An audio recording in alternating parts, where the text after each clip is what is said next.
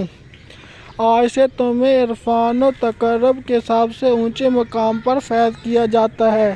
تمہیں اولیاء کرام کی سروری کا اعزاز مبارک ہو۔ ان کلمات کے بعد حضور سرور کونین حضرت محمد صلی اللہ علیہ وآلہ وسلم نے جنید پہلوان کو سینے سے لگایا اور اس موقع پر حضور صلی اللہ علیہ وآلہ وسلم نے حالت خواب میں جنید کو کیا کچھ عطا کیا، اس کا اندازہ لگانا مشکل ہے۔ اتنا اندازہ ضرور لگایا جا سکتا ہے کہ جب جنید نیند سے بیدار ہوئے تو ساری کائنات چمکتے ہوئے آئینے کی طرح ان کی نگاہوں میں آ گئی تھی۔ ہر ایک کے دل جنید کے قدموں پر نثار ہو چکے تھے۔ بادشاہ وقت نے اپنی قیمتی تاج سر سے اتار کر ان کے قدموں میں رکھ دیا۔ بغداد کا یہ پہلوان آج سید الطائفہ سیدنا حضرت جنید بغدادی کے نام سے سارے عالم میں مشہور ہو چکا تھا۔ ساری کائنات کے دل ان کے لیے جھک گئے تھے۔